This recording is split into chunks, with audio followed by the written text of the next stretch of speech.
My name feeling like Nothing you do makes like me. I'm gonna have to get a little bit spicy.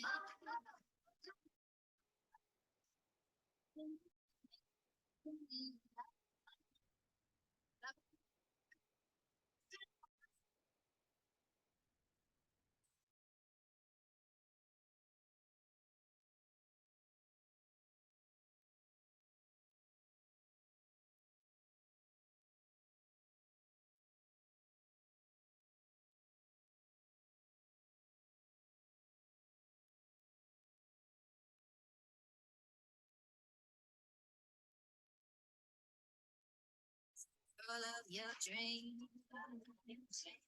Baby, it's me.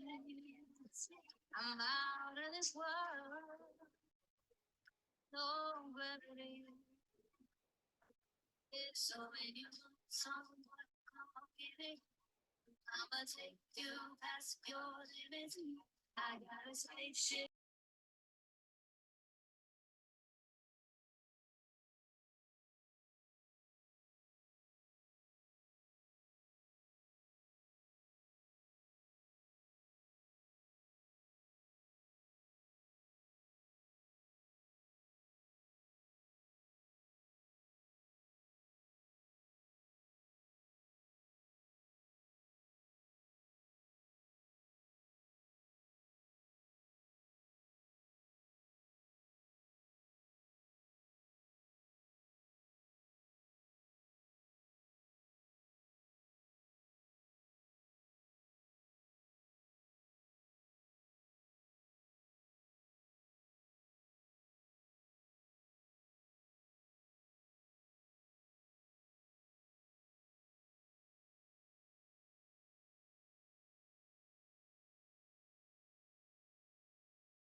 Darling,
she's cute and she's classy, thick, bold and sassy. She knows what she do.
My name feeling like Nothing you do make like me. I'm gonna have to get a little bit spicy.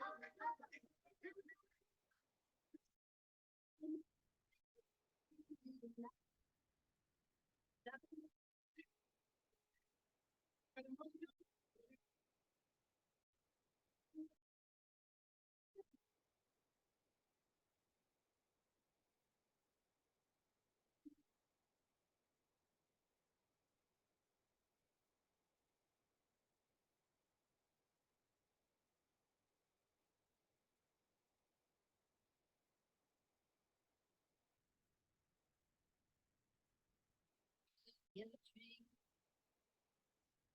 baby, it's me. I'm out of this world. No gravity.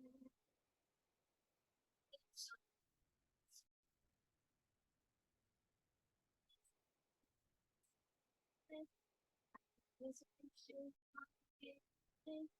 Hold it.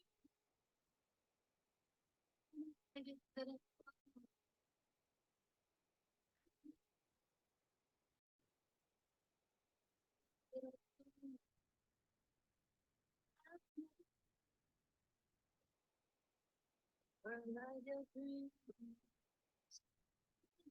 to see.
I think if you want like Another thing you do makes like me. I'm gonna have to get a little bit spicy.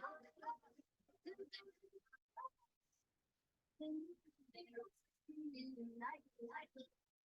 I've been like this city, but I'm on your list.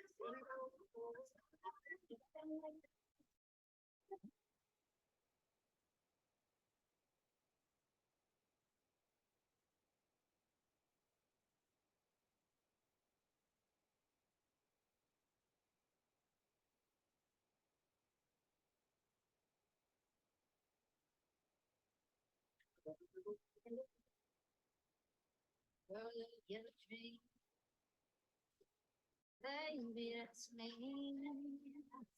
I'm out of this world.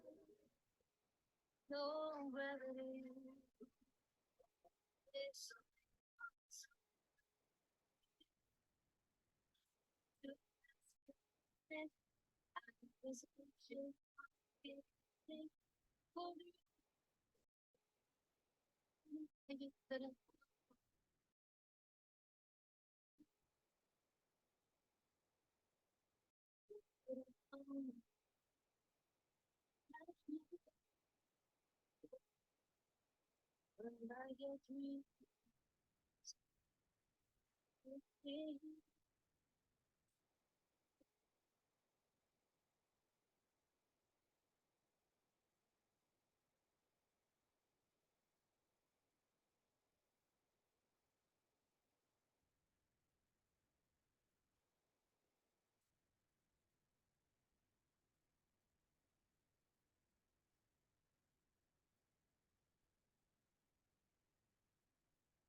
Okay, and then pause.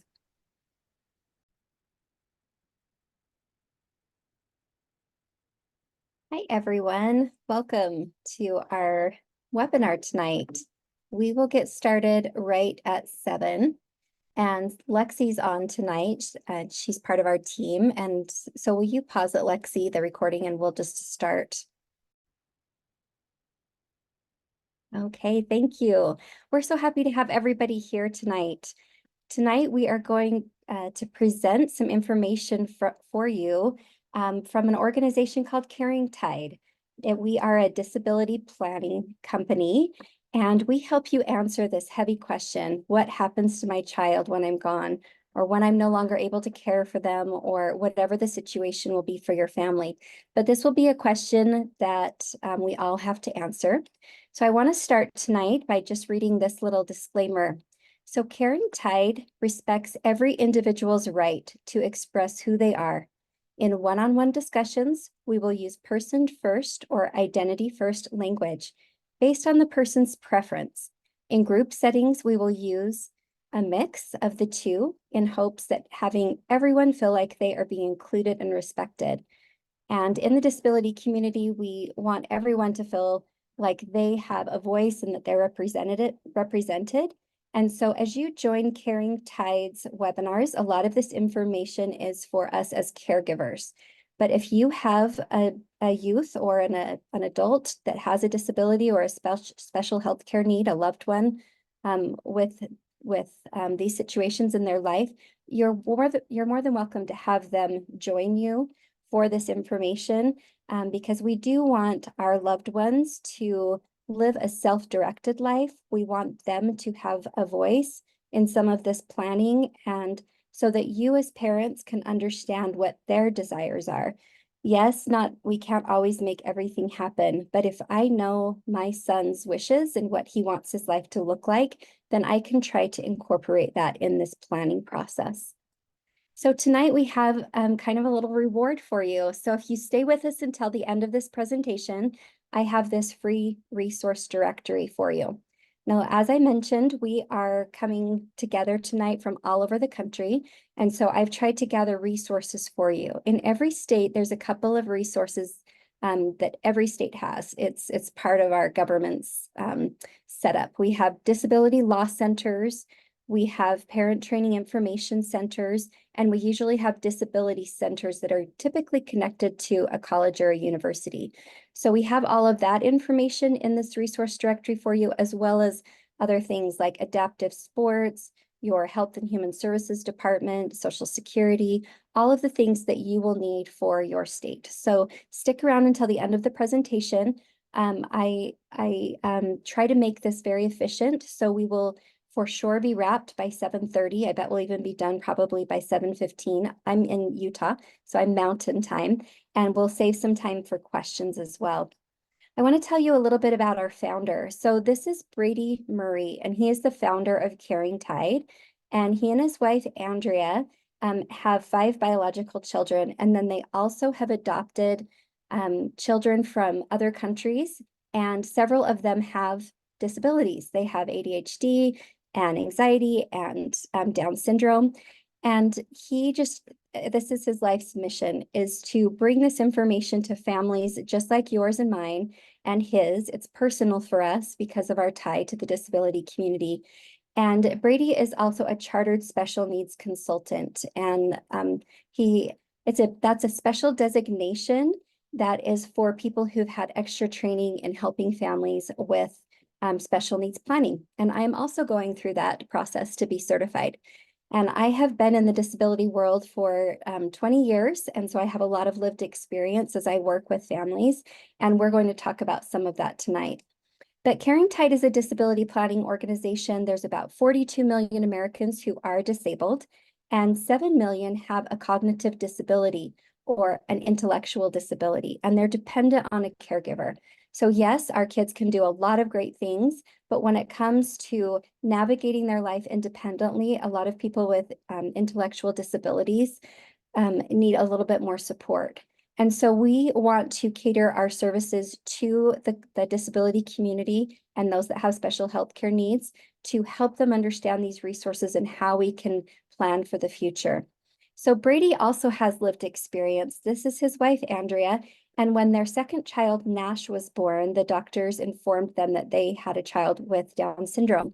And Brady wasn't sure after Andrea had just delivered, how she would feel about this. And all she said is, "Great, can you hand me my son?" And she was so excited and has embraced this journey. So Nash, fast forward, is now 17 years old, and he's a total rock star. And he is just learning to sing the song he's meant to sing.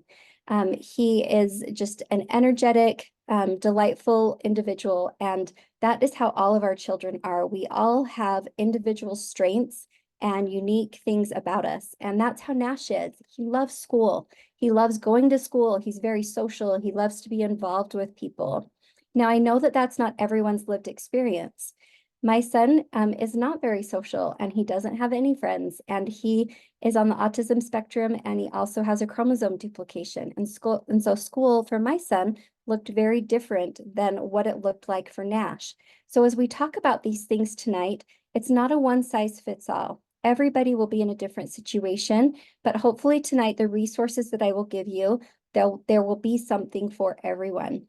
So as Brady and Andrea were talking about Nash and the future and how great he was doing in school, Andrea said, "Okay, what about this? What happens when that school bus stops coming? What do we do when Nash is no longer leaving every day and going to school and interacting, and he's involved in all of these programs? What are we going to do?" And so that made Brady think. And there were other questions that started coming to his mind. What happens when Nash turns 18 and he's considered an adult? What about what college or vocational school will be available to Nash? How do we tap into those resources? Will Nash be able to have a job? Can we prepare Nash to maybe live on his own someday? And that's a question all of us asked ourselves. Will we ever be able to retire? How will we continue to support our children? What can we put in place now to help them in the future? And will Nash be able to be married someday? How will we connect Nash with other social outlet opportunities and in the community? What will we do when that school bus stops coming and we need to find all of these resources on our own?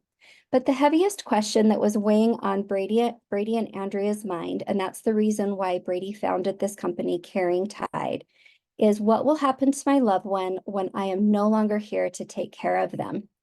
Brady meets with people all over the country, as do I. Today alone, I worked with somebody in Georgia, I worked with somebody in California, and also in Minnesota. And we all have this question as caregivers. And so as he worked with one mother, this was the question that she had. I had a revelation today, one that rocked me. I have a 13-year-old amazing yet complicated son with severe nonverbal autism, and lately he has really been struggling in the evenings. Most have no idea. Many probably wouldn't believe it. And today I realized it's not the meltdowns that are breaking me. It's the worry of who will do this after I'm gone. I'm terrified. And these questions, you can see the comments on her post of all of the people that feel the exact same way. They think about this every single day. They think, how are we going to survive this? Some parents can't even leave to go to the grocery store because who will take care of their child if there's a meltdown? There's other parents who have said, I'm terrified for the future of my 3-year-old daughter. Who will love and care for her like I do? I feel this. I have 2 boys on the spectrum, and it brings me to tears at the thought of it. So this is my family. You can see Jackson there. He is in a gray pullover sweater, and he is now 23 years old. So we're a little bit further down this path. But I remember thinking in the hospital, because we found out at 5 months in utero that there were some brain structure anomalies, just things weren't developing quite right. We thought maybe after we met with a perinatologist that there's just going to be maybe some developmental delay. Then he was born, and we got right into early intervention because we saw he wasn't meeting his milestones. But I remember in the hospital thinking, how are we going to do junior high? I was already thinking ahead, thinking, how are we going to do this? Junior high is miserable for almost everyone. How are we going to do this with a child with significant needs? And so these are things that I've been processing as a mama for years and years. And now fast forward to 23, he turned 22 last year. And so that school bus did truly stop coming. It happens. And he's doing great. He works a couple of days a week at McDonald's. He has some social outlets, a little bit online through different like Minecraft type groups. His autism superpower is politics. He can tell me anything that's happening during the day for elections that are coming up, or what's happening with, this political issue or that political issue. And so he has a robust life, but could it even be more? Yes, there's always something as a mom I can be doing. And so it's hard, right? As a mom, you have to balance, or as a dad or as a caregiver, you have to balance what your capacity is, what your bandwidth is. And so that's part of the purpose as Caring Tide, is we want to help you do some of that heavy lifting.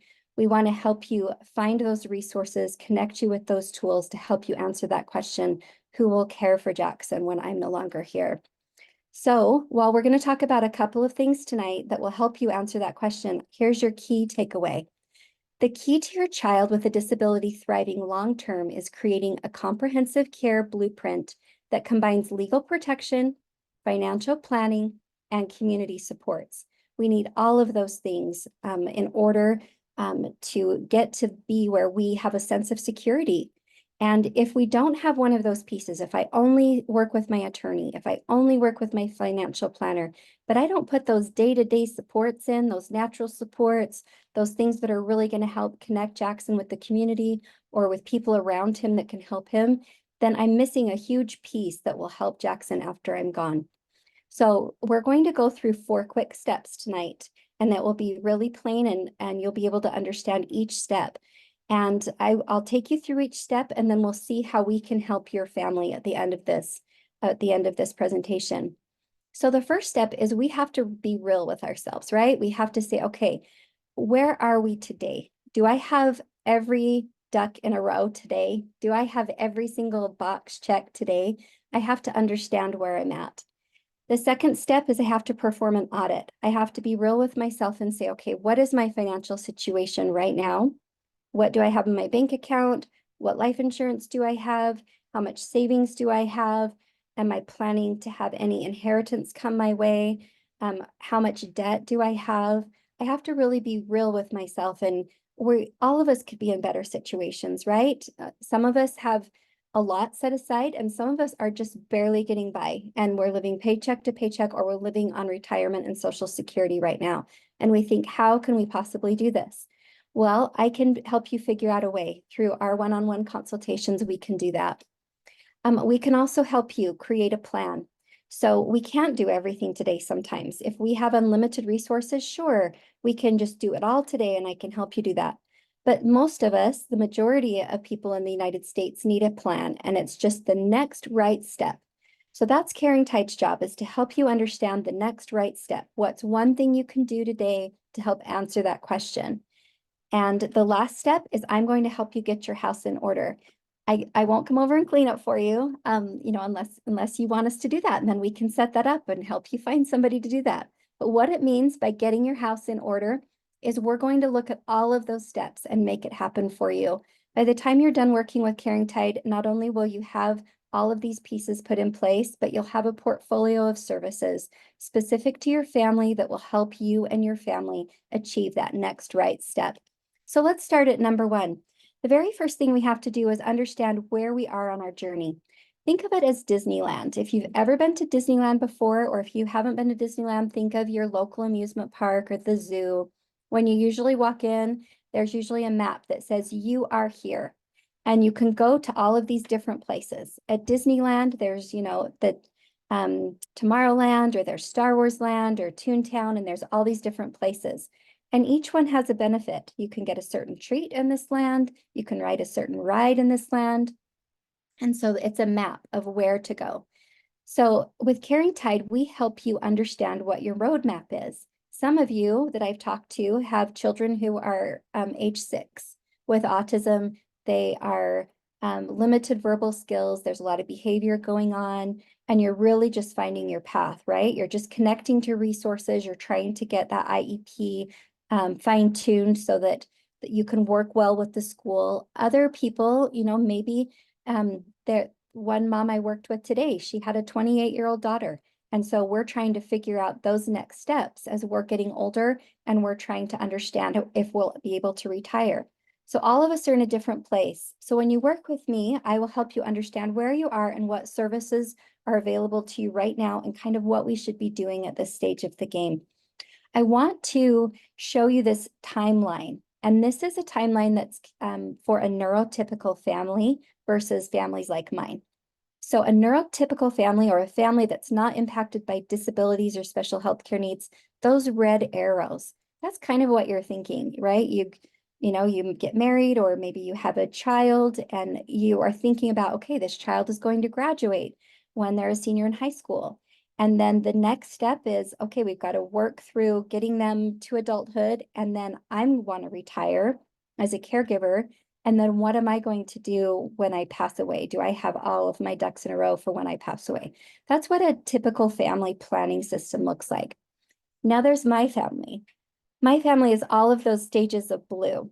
So when Jackson was born, we were already thinking about junior high. When he was 3, I strapped him in a little harness on a special needs school bus, on the special ed school bus. At age 14, we started transition planning with the IEP and the transition services that we could build in for him. There was a ton of behavior and challenges that our family experienced at age 14, and we had to figure out even how to make it past junior high when somebody's going through puberty and there's a lot of mood dysregulation, and you're trying to figure out doctor's appointments and medication and psychologists and inpatient treatment and all of these different hard things. Once Jackson turned 18, he no longer he qualifies on his own for Social Security. If before 18, it's based upon the parent's income. And so after 18, then it was great. Then he can qualify by himself. I also have to think about things like guardianship. Do I want full guardianship, limited guardianship? Is conservatorship the best option for my state, especially if I'm in California? What about supported decision-making? How can I use that as a model? What are his natural supports? What about age 22 when Jackson's school bus stopped coming? And now fast forward to where we are today. I'm 50 and my husband is 51, and we're starting to think about how much money do we need for retirement? Will we even be able to retire? If Jackson's not on Medicaid, when he turns 26, what will we do about his health insurance when he goes off of our employer's policy? What about death benefits? Do we have that set up for us so that our kids don't have to figure out our funeral plan? My parents passed away in 2020 and 2021, and we had to figure it all out and figure out how to pay for it. And it was really challenging to go through COVID and also to lose both of them and have to figure that out because the planning wasn't done. And then after we pass away, then what about Jackson? Who's going to pay for his death benefits and his funeral? And so there's all these pieces that we have to figure out when we're going through life. You kind of might be thinking by now, how much planning have I done? Where do I fall on this? How many boxes have I checked? So on our website, caringtide.com, we have a free tool. It's a family assessment tool, and you can go through and answer some of these questions. How much of this planning have you already done?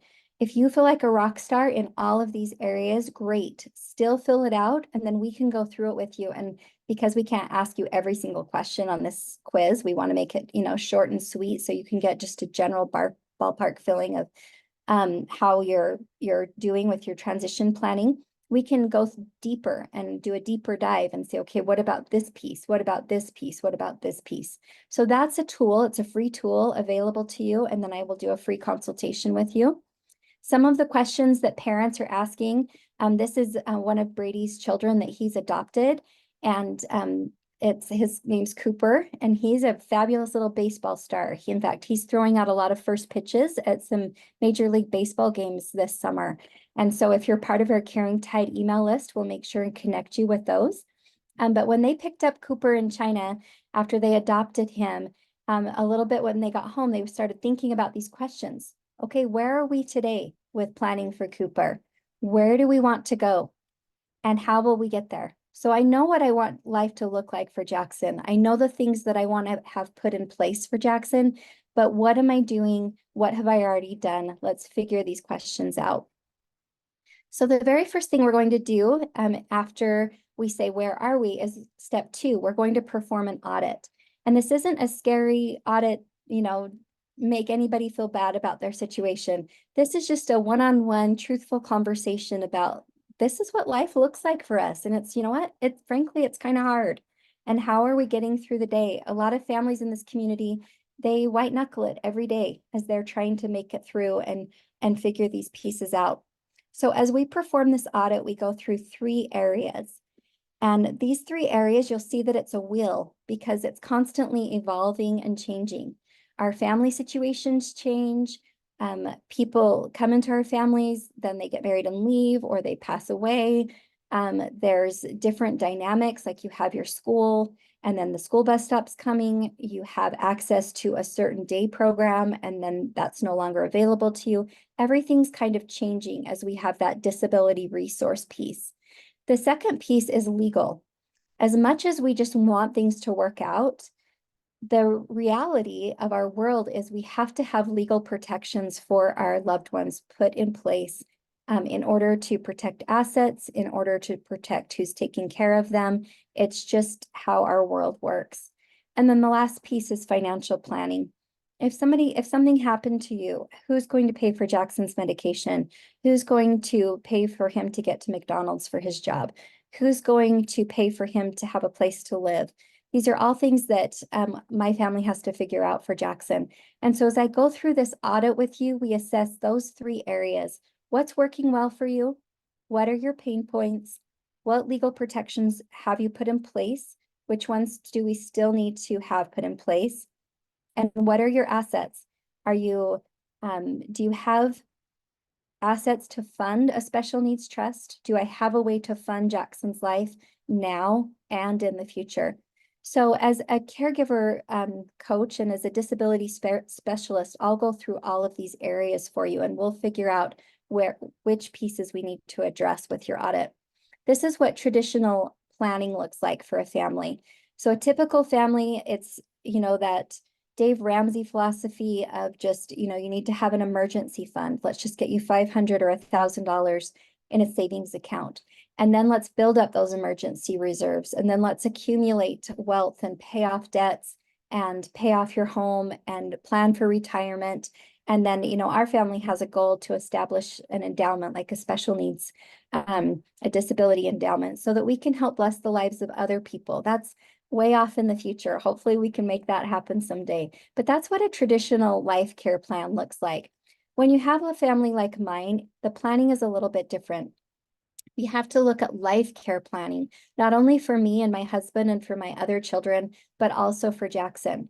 I have to consider gifting and inheritance management. And this is something before I was working in this field that I didn't even think about. So let's say Jackson's grandpa and grandma pass away, and this is on my husband's side, and they have funds to disperse amongst their children and grandchildren. And I don't know if this is happening. This is just a total scenario. But let's say they left some money to Jackson, and let's say it was $5,000, which is a good chunk of money, but it's not huge. It's not a huge amount. And so they left that to Jackson. Well, if Jackson was on Social Security and Medicaid, they just automatically made him ineligible for those benefits because there's a rule. It's called the $2,000 threshold. That's the rule. I've named it. But if a child who is on Social Security and Medicaid have more than $2,000 in their name, then their benefits will be suspended and they will no longer have that income coming in. And so we've had to have a conversation with anybody in our circle that money is not to be in Jackson's name. He cannot have any assets that are in his name that are over $2,000. And we'll show you how we can go about protecting assets and stay under that threshold. The other thing we need to think about is how much will it cost for a lifetime of support for Jackson? What about trust management? Sure, we can establish a special needs trust. Actually, it's called a third-party supplemental needs trust, but in our community, we just know it as a special needs trust. What about his residential needs?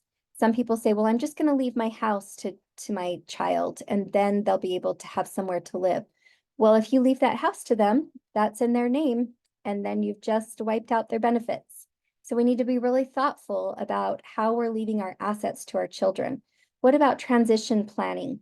Let's say we have a 23-year-old daughter. She's in a day program. Everything's going well. But what happens if that program closes? Medicaid funding is really tricky, and providers are having a hard time keeping doors open, finding enough employees for their centers. Things can change all the time. So what happens if that day program goes away? What's next? What will you do in your area? And what if you are required? What if they don't? What if you find the perfect program for your daughter, but they don't accept your waiver money, and so you have to do private pay? Is there money set aside for that? What about a cash reserve? Do you have any cash reserve for your emergency funding? And then what about your letter of intent? Do you have kind of a booklet or a letter put together?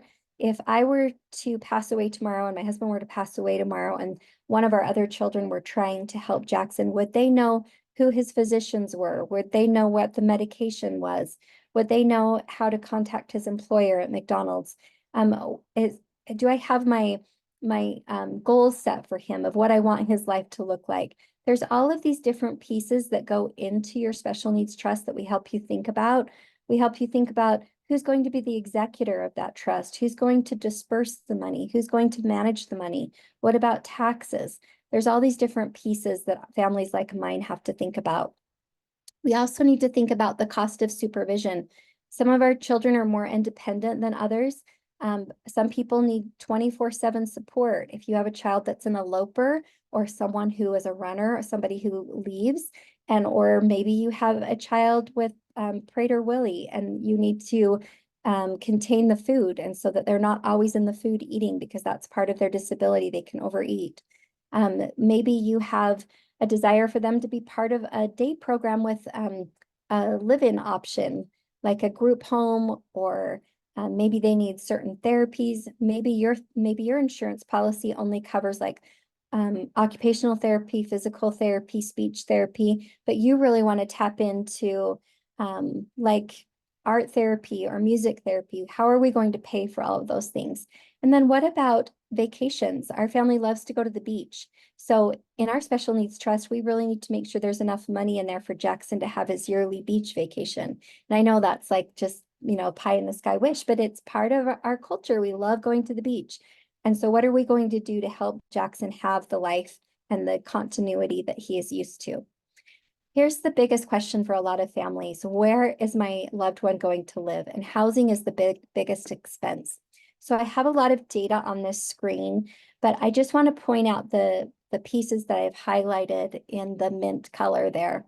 So in Salt Lake City, where we live, the average monthly rent for a basic one-bedroom apartment is $1,500 in the Salt Lake City metro area. So, and you're thinking, well, Jenny, why do you have to have Jackson live in the metro area? Why can't they live in a cheaper location that's in a suburban area or a rural area? Well, it's because of transportation. So there's not a lot of options here. We have a bus system and a metro system that runs north and south along our mountain range. It's called the Wasatch Front. But if you want to go east and west in the city, then there are random bus routes, but there's not really a way for Jackson to get east and west. Even we live like maybe a mile from McDonald's, and Jackson can't get there because it's west of our house. He can only go north and south on the bus line.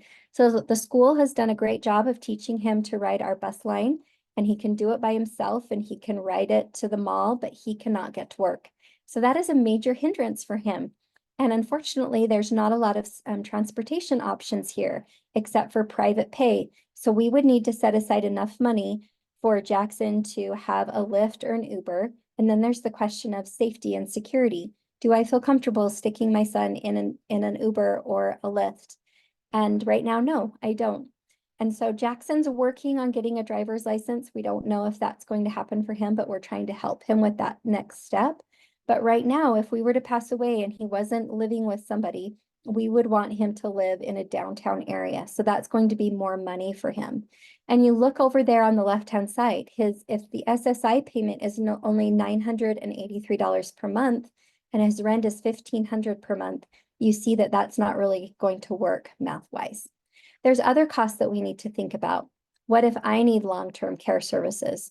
So I've been married for about 30 years, and throughout my marriage, my husband has been ill a lot of the time, whether it's a surgery for a torn knee, or maybe nerves that need to be snipped in his hands or his elbows, or in the past 5 years, he's had cancer. And so just we kind of know that there's probably going to be some long-term healthcare needs for us. So what about long-term healthcare needs for Jackson? That could possibly be an issue as well. The national average cost for a skilled nursing home stay is over $100,000 a year. And that's just the average. So we need to think about that as well. Sure, I'm healthy, and sure, I just, was up in the mountains this morning. But what about if something were to change? Our health can change on a dime. One day we were on vacation, and when we got home, there was a cancer diagnosis. And so you just never know. What about if we have to care for our aging parents? I just talked about that, how we needed to pay for 2 funerals for my parents. Will I ever be able to retire? How much money do I need? What is it really going to take? And what if the worst happens? What if we are the ones that die prematurely? And then also this piece that we talked about with our families, what will be left for our loved ones' quality of life? Who's going to create that continuity for them? So step 3 is to create a plan. And that's what I help you do with Caring Tide, is we go through these 2 sides.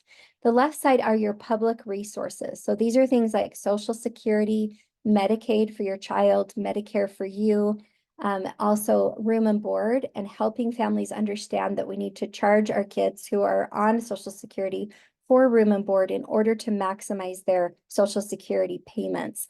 If Social Security knows that you're footing the bill for all of their needs, then your Social Security payment might be less. So room and board is important. We also need to make sure there's enough funding for their basic personal needs. Also that care and supervision. Who's going to take Jackson to work or pick him up from work while I'm working and I'm in a totally different city, 45 minutes away? What about employment and activities? Have we tapped into things like vocational rehabilitation? Have we utilized the services of a job coach? I worked with one mom, and she had a daughter with Down syndrome who was 25. And she had Social Security and Medicaid, so that was great. But the daughter was bored and the mom needed some breathing room. And so the daughter wanted to work and the mom wanted that to happen for her, but she wasn't sure how she could have her do that without jeopardizing that Social Security and Medicaid. So we were able to introduce her to resources that helped her understand how much her daughter was allowed to make each month and still qualify for those benefits. Then there's the other piece. There's your private funding. So this would be things like ABLE accounts. And an ABLE account, for those that don't know, is a special savings account. You can only make that $2,000 a month. You have to stay under that amount, not make that. You have to stay under the $2,000 amount. And so if money is put into an ABLE account, if grandpa wanted to give Jackson money, if he had extra money, we could put that in an ABLE account. Jackson would access that through what's called a stable card. It's like a debit card that would let him access the funding. And it could pay for things like haircuts and his Slurpees and his McDonald's money and clothes. He loves Star Wars t-shirts, new t-shirts, a new PlayStation game, whatever he needed, he could pay for out of that ABLE account. Then we can also protect money in a special needs, a supplemental needs trust. So you have your ABLE account over here, and we can add about $18,000 a year to the ABLE account. And if Jackson's working, he can even add additional funding between 14 to 16,000 more. I'd have to look at what the exact total is for 2024. But if they're working, then they can add even more funding to the ABLE account. And then there's the supplemental needs trust, where that's where the big assets go, like life insurance beneficiary, your home, my wedding ring, our cars, any other property or rental property, any other assets that you have, 401ks, all of the beneficiaries, the beneficiary on all of those items should be your trust.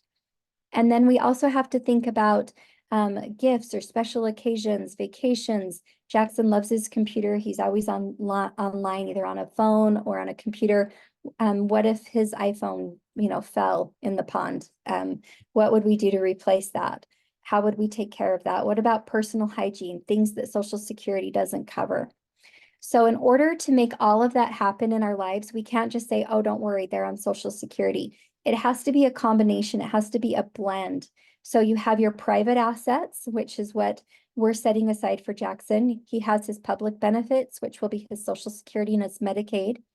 Then we also have life insurance. So there's life insurance on Jackson in order to pay for his burial. And then there's also life insurance on us. And some of those are, there's different types of services available. Maybe some are just for a short term, and maybe some of those are long-term policies that have cash values. We can go through that with our financial planner and help you figure out which services are the best for you. And then also, let's not forget about our natural supports.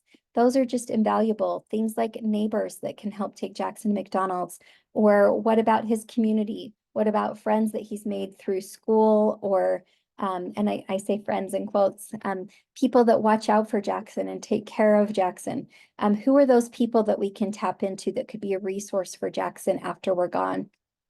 And so that biggest question, how much is enough? That's what we'll help you go through and look at, because sometimes it takes an outside person's view to say, okay, this is what your situation is. This is reality. This is where you want to be. So let's help you figure it out. So this is just one example. So how much is enough for this family? And this is going to assume that there's a 6% annual compound return on assets, 3% annual inflation, and Marty receives about $1,300 a month from SSDI, which is where there's some work credits from his dad, who is 67, and he's receiving his monthly Social Security retirement of $2,600. So this is a hypothetical example, kind of a combination of different families we've worked with. So Marty is 17 today. His parents are 54 and 53. They want him to have about $4,000 per month to live. And gosh, you're thinking, wow, that's a lot of money. But you remember that Jackson's going to take at least $1,500 of that just for his rent. On top of that, we have to pay for utilities. He has to have his Netflix. It's all of these things that keep his mood regulation right here with his normal behaviors in life. And so we need $4,000 a month per live. to live on from his age 25 to the end of his life.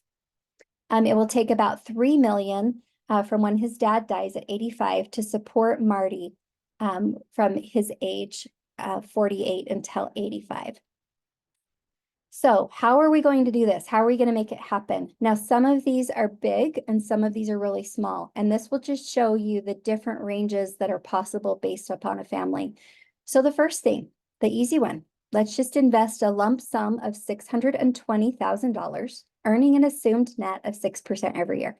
Well, I don't have $600,000 just lying around waiting to invest. And so what else could I do as a mom?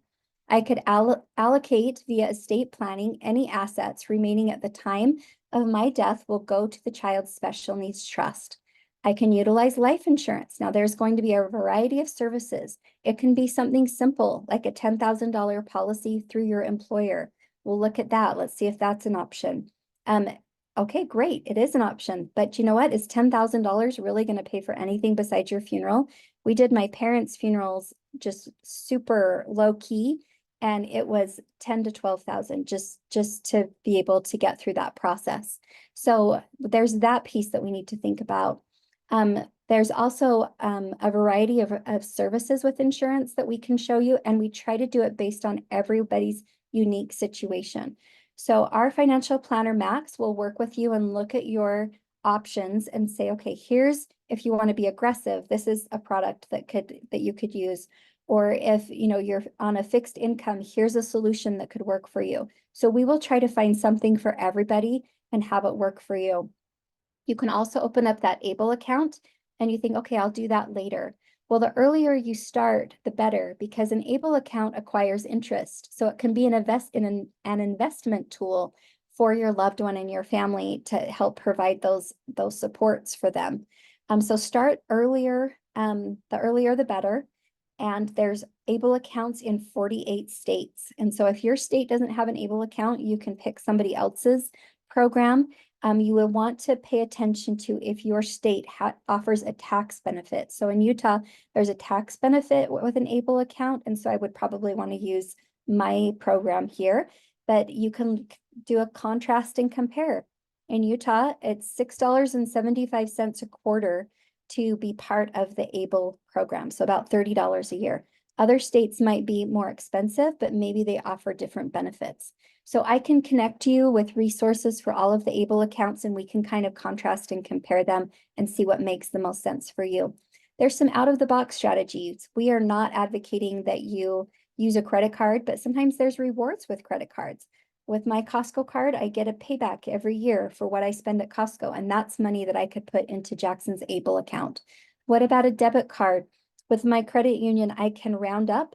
And so if I spend $19.25 at my local grocery store, then that last 75 cents could be put into a dedicated savings account. And I could build slowly with every single transaction. And it might just seem like it's not adding up, but when you're on a fixed income or a limited income, it's something, and something is always better than nothing, right? Tonight, we're talking about the next right step, the next best step. So did you know that if you have $20, if you save $20 each week for 1 year, you will save $1,040 a year. And that can be leveraged to buy life insurance with a larger death benefit over the years. So again, we'll look at lots of different scenarios for you. Here's another one. This is a 2-income stream. So Bob and Susan are both 35 and have 3 children. One of their children, Shane, has disabilities. And oh, I went too far. Let me go back. Nope. Try it again. Here we go. Bob and Susan are both 35 and have 3 children. One of their children, Shane, has disabilities and needs a lifetime of support. Shane is also 10 years old. Together, they earn about $150,000 annually. So here's some things that they can do. Make sure Shane is eligible for SSI and Medicaid when he turns 18. You can purchase group term life insurance on both parents through your employers. You can have a will and a revocable trust drafted with a supplemental needs trust for Shane. So what does that mean? Let's talk about it. So I've worked with some people and they say, oh, don't worry, we're already set. We have a will.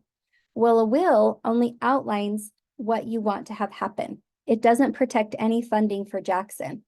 So if I want to protect those assets for Jackson, what I need to establish is that supplemental needs trust. In our community, we call it a special needs trust, but there's really two kinds of special needs trust. There's a first party special needs trust. Let's say you got into an accident and you had this big payout because of the lawsuit. That would go into a first party special needs trust. But if you are Jackson, we want to have a third party supplemental needs trust. So when someone says special needs trust, make sure you understand what they're talking about. A third party supplemental needs trust is the tool that will protect the assets for Jackson. And so we can make sure that we put that in place. We can make sure that the beneficiary on all of our assets is going into the trust. We don't want to leave that money directly to Jackson because of that $2,000 threshold. We want to make sure we're contributing to an ABLE account, and we want to make sure we purchase permanent survivorship or second to die insurance on both parents that will pay to the trust upon the second parent's death. So what does that mean? I get a life insurance policy for myself and my husband. If my husband passes away first, then all of the assets will go to me. And then upon my death, that triggers the trust to take over the assets, and all of the assets would then go into the trust. Okay, what else could we do? Bob and Susan could purchase that survivorship on a whole life policy. Again, we just talked about that.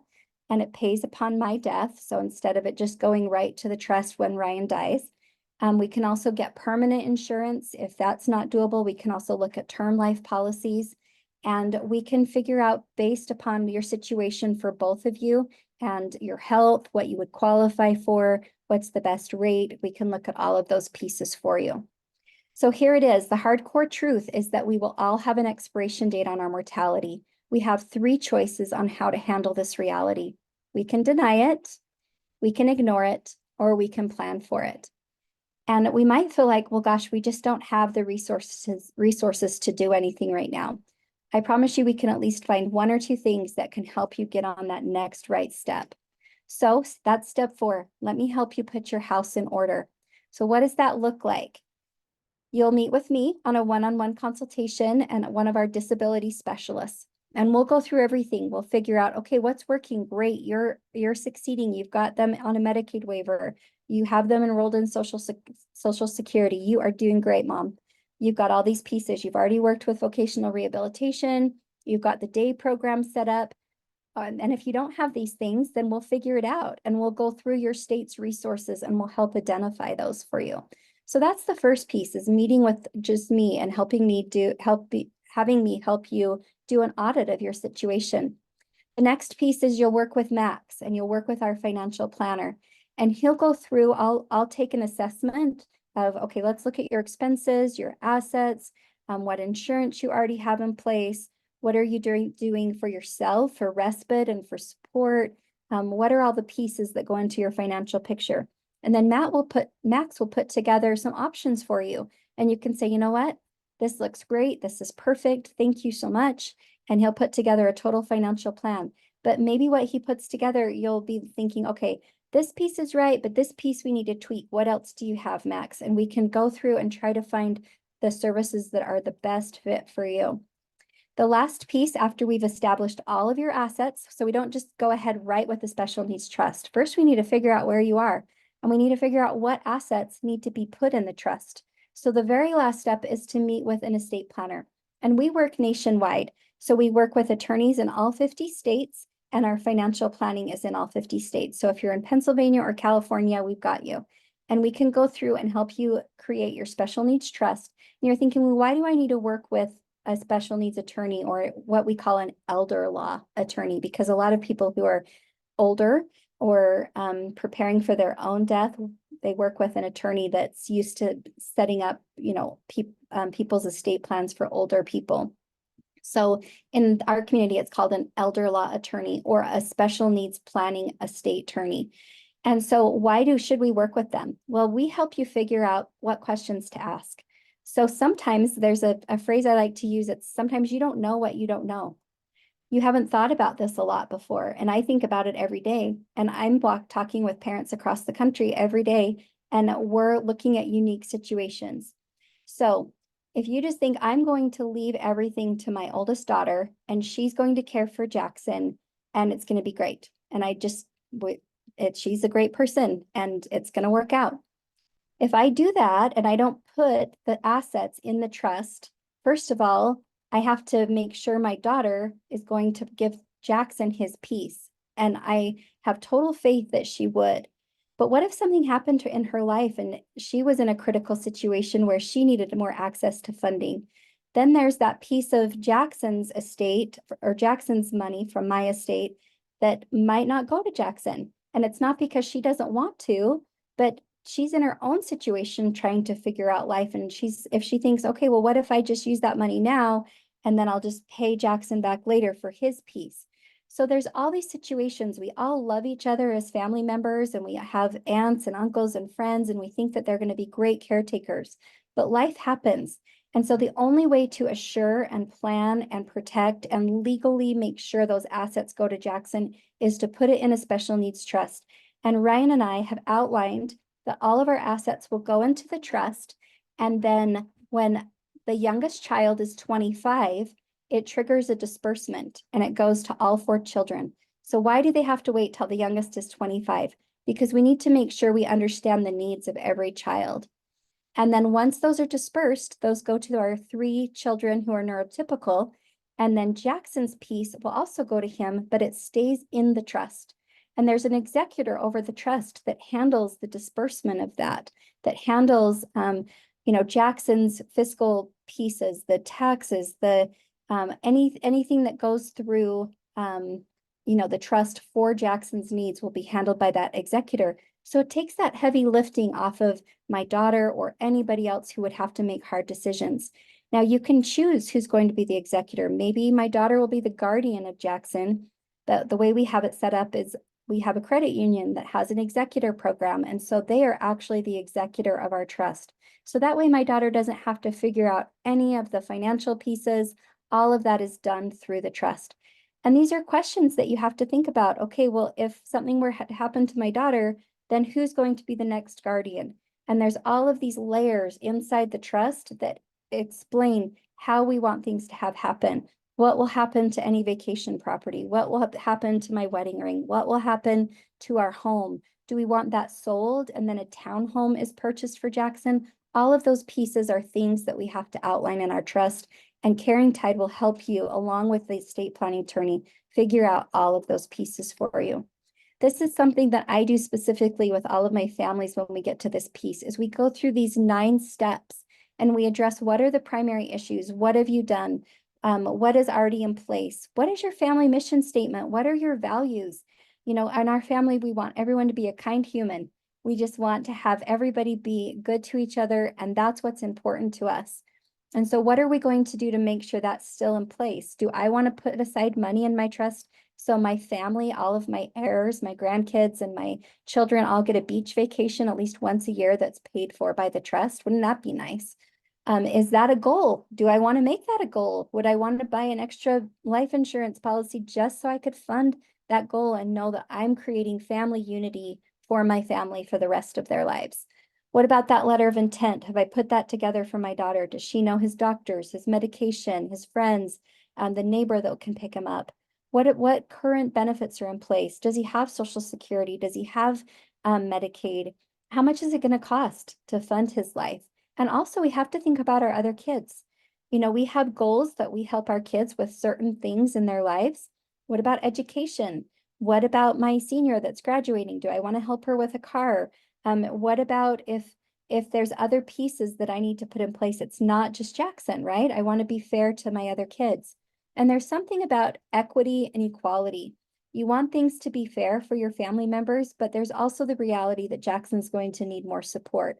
So how can I make this spelled out so that in my trust, so that all of these questions are answered? What about implementing it? What about having that family meeting and saying, kids, here's this binder on the shelf. These are all of the tools that you need once we pass away. This is where all the information is.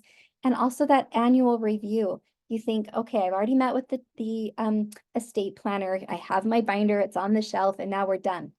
And we just have to wait today. No, things change every year. People get married, people get divorced. There's other grandkids added.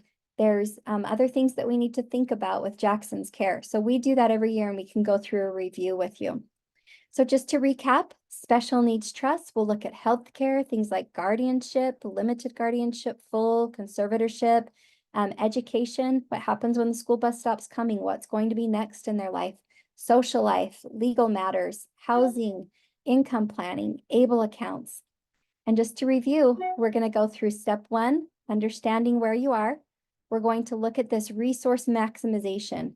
Now, this isn't the price that we charge you, but this is what the industry would charge you. For about $2,000, they would go through and say, okay, let's look at everything for you. Let's figure out what pieces you need in your life, and we'll help you find those resources. So if you were to have a personal disability consultant and you were to hire somebody like an advocate to help you with your IEP, or if you were to have somebody help you figure out Social Security or Medicaid, a lot of disability companies will charge you around $2,000. So if all of our planning that I helped you with in stage 1, if all it did was to help you maximize your loved one's public benefits like Medicaid and SSI, even though I would do far more than that for you, would that be worth it? If all our plan did was to introduce you to new resources in your community to help you overcome your challenges, would that be worth it to you? So the comprehensive care blueprint, that's a value of about $2,000. And that was step 1. Step 2 is we're going to perform the audit. And a special needs plan, just with any financial planning company, usually runs you between $2,000 and $3,000 for them to go through and assess all of your current life insurance, to assess all of your planning, that they'll go through and create that financial plan for you, but you have to pay for them to do that work for you. That's not what we're doing right now because we are wanting to help families and grow Caring Tide. So if meeting with Max, our financial planner, if all this did was for you was to give you a financial plan for your future, would that be worth it to you? So we have the resource maximization of working with me at $2,000, the special needs financial plan at $2,000. And then what was step 3? It was creating that financial plan. So we'll work with that estate attorney. We'll identify all of those assets. And just usually to meet with the attorney for the consultation will be anywhere between $500 and $1,000. And to ask the questions, to get the consultation, and to get the roadmap. And then you actually have to pay them to do the trust. To do a normal trust will be anywhere between $2,000 and $7,000 at least, because it depends upon your assets, right? So if you have a complicated financial plan, it's going to cost more. Sometimes we can do a more simple plan if assets are pretty straightforward for about $2,000. So if all I did was to work with you to help establish a special needs trust, and I would be there to help you answer those questions. Again, you don't know what you don't know sometimes, and helping you think through some of these really hard scenarios. It's an emotional process. It's thinking about who's going to care for my little Jaybird. We call him Jax. When we're no longer here, I'm his person. Who's going to know all those things? Who's going to be able to see when he's about ready to have a meltdown? Who is it? And so we're going to help you think about all of those key things. And would that be worth it if we helped you with your loved one to identify that? So we have the resource maximization, the financial plan, and the estate plan. And so what is that 4th piece? I'm going to help you get your house in order. So this is a new option for our families. If any of you have been with us before and you've worked with me and this is all familiar, this is a new piece that's an ongoing option for you. And it's a monthly concierge support. So if you feel like you really need somebody walking you through this every day and you're like, Jenny, we just got a call from the school. This is what they're saying. And how can I get connected with resources? Jenny, we're losing our day program. Can you help me in Wisconsin find something that would be a good fit? I worked with a mom today and she has a daughter who has a vision loss and she's really looking for some day programs that specialize for visually impaired. Can you help me? If you were to have a concierge on call for you, it would be about $3,000. And so that's not what we're about. We want to make this a value that everybody can afford. And so as we work through all of these pieces for you and put that together, what we would do for that concierge piece would be $147 a month. So if you wanted to work with me specifically anytime you needed for any issue that came up, then that would be the $147 a month.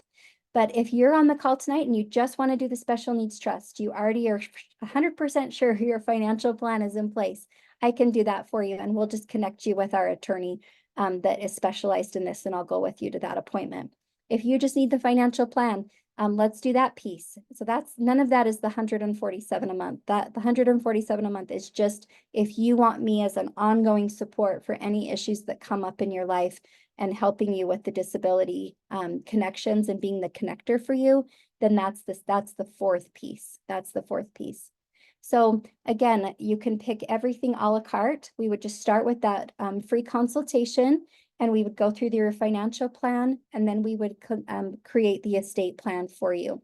The fees for that are just based on what you need. If you just need a certain life policy, then that's what you would pay for. If you just need the estate plan, then that's the piece you would pay for. The 147 a month is just if you want me to be your disability coach and to help be that concierge for you, and you want to work with me more closely on all the issues that you're facing in your life. So let's go over that again. Why do we have this will? Because our lives are always changing. Our disability resources are always changing. Our legal situations are changing. They need to be reevaluated every year. And also that financial planning piece. You know, with my husband's health, we may need to get more life insurance. We've thought we've been great, but maybe now as we're getting older and we're looking at retirement, we need to get more. So if all this did was to give you peace of mind and help you answer that question, what will happen when I'm no longer here? Would it be worth it? And so I just want to challenge each of you to book a consultation with me. It's free. It's no obligation. There's no cost involved. We'll put that in the chat. And if you just want to go in, you'll have access to my calendar. Just select a time that works for you, and we'll go through each of those pieces. And then you can decide. And you can just say, hey, we just need the financial plan, or we want the estate plan, or we want both. And then for those that feel like they need the extra support, then there's that 147 a month if you want to work with me. And you can just try it for a month and see if I'm able to help you, and see if I'm savvy enough to help you answer those questions. And if you don't feel like it's a value for you, then there's no obligation. You can cancel, or you can just keep working with me every month, and we'll just see what comes up each month. So again, there's that free national resource directory for anybody that has stayed on the call throughout the entire call. And again, the consultation link is in the chat for you. And now we have some time for questions. Any questions here? Let me look at our chat and see what we have. We've got a lot of people from Texas, Pennsylvania. Thank you for joining. Can you provide a copy of the slides? Yes, so we are going to send this recording out to you, and then you have 24 hours to watch it again and to take any notes. I know it was like a lot of information all at once, so yes, we will send that to you. And then we also have another webinar scheduled next week. I think next week I'm teaching because of Memorial Day. We'll teach on Thursday of next week at 11 o'clock Mountain Time. So watch for that in your email if you want to sign up for a class again. What is the youngest age you can open an ABLE account for? So there's different qualifications. It's just like Social Security. You have to be able to qualify for it. And so if your loved one qualifies based upon your state, then you can open it as soon as they qualify. So even if they're 10 and they qualified, let's get that account open, because the interest that you'll start to earn based upon the money that's in the account, it will just grow. So the sooner the better. And if you have a question, Susan, if you want to book a consultation, I'll walk through that with you, and we'll look at your state. Whether you're in Colorado or Georgia, we'll look at it and see what the rates would be and what might make the most sense for you, and if there's tax advantages. So book that consultation. I've opened an ABLE account in Ohio as I live there, and it was the lowest price. The price has lowered within the last year as well. That's awesome. And yes, Utah's ABLE account is also connected to Ohio. So I agree with you. It's one of the best because it's the $675 per quarter. But I was working with one family, and they really liked Massachusetts plan because they liked the investment option better with Massachusetts. So again, you'll have to look. Is your priority to have a low annual rate or annual fee, or are you more concerned about like connecting it to Fidelity and investments and all of those types of things? Let's see. Hello, can you please put the last slide up? I missed it. Let's see, which one? The consultation slide or I think it's the resource guide. the resource? There you go. And we'll send it to you. Anybody that's on this call, I have you down on my attendance list and I'll email it to you. Any other questions? And here's the consultation link in case you need it. And again, I would love to go through your scenario with you. All of us are different. I worked with one mom this week and she's divorced. She's a single mom and she is living with her mom and her mom's on hospice and her dad has passed away. And so right now she's in kind of a holding pattern and they don't have a lot of income coming in because she's taking care of her mom. And so it's just next best step, right? So I connected her with local resources in her state that can help connect her with support services that she might not be aware of. And then when her situation changes, she'll have my information and we can help get her started on the next best step for her. So even if your income is limited or if you have a lot of assets, I worked with another mom today and she has rental properties and she has a lot of assets already set aside. And so we're going to figure out how to leverage that and which plan will be the best for her. So again, don't be afraid about your situation. We all have to start somewhere. Let's see, can you plan for a family who may plan to spend time overseas outside of the US? Yes, we can help you look for resources. Let's say you were going to London and you were going to live there part of the year. I could try to look for those resources for you out in that country. Everybody's plan will be different. So of course there might not be the same access to things like Medicaid and SSI since those are United States specific, but we can definitely look at that. So yes, book a consultation with me and let me see what I can do for you. I've worked with families all over the world because of my son's diagnosis. I was the executive director for his disability and it was a national organization. So I can even reach out to folks in those countries and see what might be the best fit. We have a monthly family support meeting for families touched by autism. We will have a Social Security specialist come and speak with us here soon. This would be a great topic for our group as well. Yes, Kara, if you want to reach out to me, if you want to connect me with your group, I think that's what you're saying. I would love to be connected. I work with nonprofits across the United States. So if you're connected with a nonprofit and you feel like this information would be valuable for the people in your group, I would love to present, or community groups. Just book a consultation with me and I will get that set up for you. Jenny, And there's a question about if there's a class next week and if a text will get sent out. I can make a note and have our IT people do that. But yes, there is a class. It's next Thursday at 11 o'clock Mountain Time. So we're 2 hours ahead of the East Coast, and we're 2 hours behind the East Coast, sorry, and an hour behind California. We're an hour ahead of California, sorry. So 2 hours behind the East Coast and an hour ahead of California, 11 o'clock Mountain Time. And I will have that class advertisement sent to all of you. Okay. Well, thank you for joining me tonight. I know that it's been a long day for a lot of you, and so I appreciate you giving me your time. Now, let's see, we live in the UAS. Do you only deal with US citizens? We are unsure how long we will be here. A lot of the programming for like Medicaid and Social Security is for people who are US citizens, but there are a lot of resources in every state that are available to anybody that's there. So we definitely can look at that. So book a consultation and I will help you figure out what will be the best route for you to go. And also we have resources for those that speak Spanish. So if English is not your first language, please don't hesitate to reach out. We can connect you with a Spanish speaker.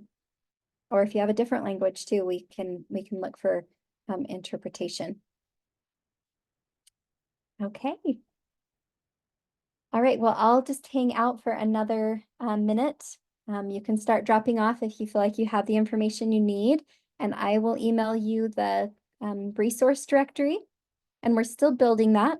So if you find an error in that, let me know, but we've gone through and tried to check most of the links. And we're adding to it all the time. So again, like just even today, I worked with a mama in Georgia who had a 6-year-old son who has autism, and we added some more resources to Georgia just with talking with her. So we're always adding to it. Thank you so much, everyone. I appreciate it, and I look forward to meeting with you on those consultations.